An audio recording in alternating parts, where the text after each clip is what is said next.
सवाल उठा रहा है, तो क्या पुरनका काहे भूल रहे हो भाई? ऐसा आप नहीं कह सकते कि केवल मोदी जी, मनमोहन सिंह के समय सीबीआई को तो सुप्रीम कोर्ट ने ये तक बोल दिया था दबा के सीबीआई का मिसयूज हुआ था। लालू यादव पे कहा रोक लगा दिया, लड़ने ही नहीं देगा। बिहार में अनंत सिंह के बारे में क्वेश्चन है, ये तो सरकार के हाथ में रहता है। यूज बाबू, इससे पहले जब मनमोहन सिंह थे तो उस समय दबा के सीबीआई का मिसयूज हुआ था, दबा के सीबीआई का मिसयूज हुआ था एकदम जबरदस्त। कोई बोले सीबीआई पहुंच जाए और अभी कोई बोले ईडी पहुंच रही है। तो ऐसा आप नहीं कह सकते कि केवल मोदी जी को आप जिम्मेदार ठहरा सकते हैं। मनमोहन सिंह के समय सीबीआई को तो सुप्रीम कोर्ट ने यह तक बोल दिया था कि पिंजड़े में बंद एक तोता है। नहीं समझ में आ गया? अभी ईडी के मामले में सुप्रीम कोर्ट ने क्या बोल दिया कि ईडी जिस तरह से लोगों को पकड़ के ला रही है, पीएमएलए कोर्ट का कानून का मिसयूज कर रही है, हम इसे वैसे ही देखने लगेंगे जैसे हम दहेज का मामला आप देखते हैं। क्योंकि जब दहेज का उन्मूलन कानून बना था ना, तो शुरुआत में तो जेन्युइन आया। अब क्या है कि जिसको मन उसको, मतलब कोई लड़ाई झगड़ा हुआ है ना, तो डोमेस्टिक वायलेंस का केस बनाओ ना कि भाई हमको मारा पीटा गया है, ननद मारी है, सास मारी है, हस्बैंड मारा है। नहीं, अगर लड़ाई झगड़ा हुआ ना, जितना कानून है सब लगा। मेंटल उसका भी है, मेंटल का भी। समझ आ गया? और एक चीज थोड़ा सा ये होता है क्या है कि रिश्ते अगर कोर्ट तक पहुंच गए तो रिश्ते बहुत कम चांस से बचते हैं। बेटर होना चाहिए कि उससे पहले ही उस नौबत में ना आने दिया जाए। लेकिन चाहिए कोई जरूर, लेकिन हर इंसान एक जैसा होता नहीं है। कुछ कुछ बहुत कमीने टाइप के लोग ही होते हैं, घर में नहीं करते हैं। समझ में आ गया कि नहीं आ गया?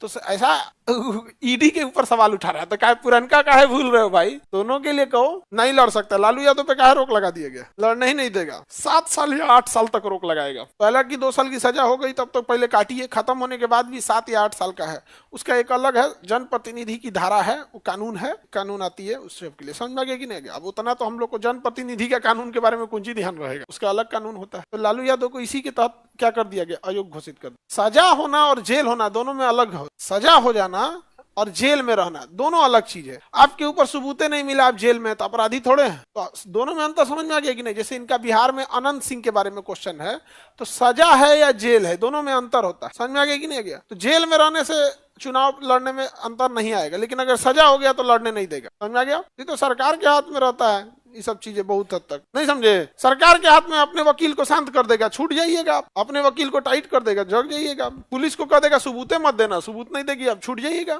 अभी बीपीएससी वाला मामला चल रहा है। जिस टेस्ट को हम लोग लिए फ्री में लिए, उस टेस्ट से क्वेश्चन आया तो अच्छी बात है, लेकिन उन लोगों ने फ्री में हम लोग का प्रचार किया। फ्री में प्रचार, नफरत में इतने पागल हो गए लोग, इतने पागल हो गए लोग नफरत में, फ्री में प्रचार हुआ। अभी हम लोग को ये नहीं समझ में आता, मध्य प्रदेश वाला, छत्तीसगढ़ वाले स्टूडेंट सब का कहना है कि सर आप भले कोर्स मत लीजिए लेकिन टेस्ट लीजिए। मध्य प्रदेश छत्तीसगढ़ तक के बैच, जो बैच चल रहा है वहां पे, सर आप टेस्ट लीजिए एकदम। यहाँ पर नीट के बच्चे, अभी जेई का एग्जाम हुआ है, जेई के बच्चों ने दिखाया कि सर देखिए नहीं 17 क्वेश्चन सीधे आया है। उन्होंने देखा 17, तब क्या जेई में भी हम लोग की हो गया। और जो भी करप्शन करता है इस समय, वो किस लिए करता है? पैसों के लिए, समाज सेवा के लिए कोई करप्शन कर रहा है? हम लोग ने फ्री में वो टेस्ट दिए सबको, फ्री ऑफ कॉस्ट। समझ में आया कि नहीं? 26 सेंटर बुक किए थे। 26 था, कितना था सेंटर जी? 26 या 30 सेंटर था पूरे बिहार में, हम लोगों ने बुक किया फ्री ऑफ कॉस्ट। उसको बच्चों को दिए, टेस्ट दिए फ्री ऑफ कॉस्ट। उस 26 में से एक वही गड़बड़ था। तो लोग सवाल उठा रहे हैं हम लोग के ऊपर, तो भाई तुम सवाल ही उठा रहे हो तो 26 पे उठाओ। ना ना ना 26 पे क्या उठाएंगे हम? तो बस ऐसा चीज सेलेक्ट करेंगे जिससे हमारी हो लड़ाई। बस एक चीज की है, फीस को लेकर, जो हमको एसोसिएशन से बाहर किया जा सकता है। जब अब कोई सोच सकते हैं कि किसी वकील को वकील एसोसिएशन से बाहर कर दे, एक नॉर्मल वकील है, तब वर्ल्ड का सबसे बड़ा एजुकेशनल चैनल मेरा है, हम ही एसोसिएशन से बाहर है। केवल जितने लोग आज बोलते हैं ना घुमा फिरा के, उनका बस एक ही मकसद, उनसे बस एक चीज पूछिएगा ना कि बस फीसवे के वजह से ना जी आपको दिक्कत है, वरना आपको क्या दिक्कत है? और इन लोगों के मुंह से कभी नहीं सुनिएगा कि ये कहते हो कि जो फीस ज्यादा ले रहा है वो गलत कर रहा है। ये कभी बोल ही नहीं सकते। इनकी खुन्नस बस उसी बात की है। हमने तो फ्री में दिया था, तुम भी पढ़ लेते, तुम्हारा भी हो जाता। नहीं समझ में आ गया? कहां से कैसे आता? बिल्कुल आता है। मैनेजमेंट का उतना चाहिए, एक्सपीरियंस होना चाहिए उतना। अब हम से कोई कहेगा सर कॉमर्स में कौन कौन क्वेश्चन आएगा, कुछ इंपॉर्टेंट बताइए, हम हाथ खड़ा कर देंगे, क्योंकि हमारे पास कॉमर्स के बच्चों को पढ़ाने का एक्सपीरियंस नहीं है। अब हम क्या ही बता सकते हैं? तब उसमें हम कह देंगे भाई देखो इंपॉर्टेंट है कॉमर्स। अब कोई हमसे कहेगा मैथ का क्वेश्चन सेट करके बताइए, हम कहाँ से करेंगे? नहीं कर सकते। लेकिन जहाँ जीएस की बात आएगी वहां रहेगी।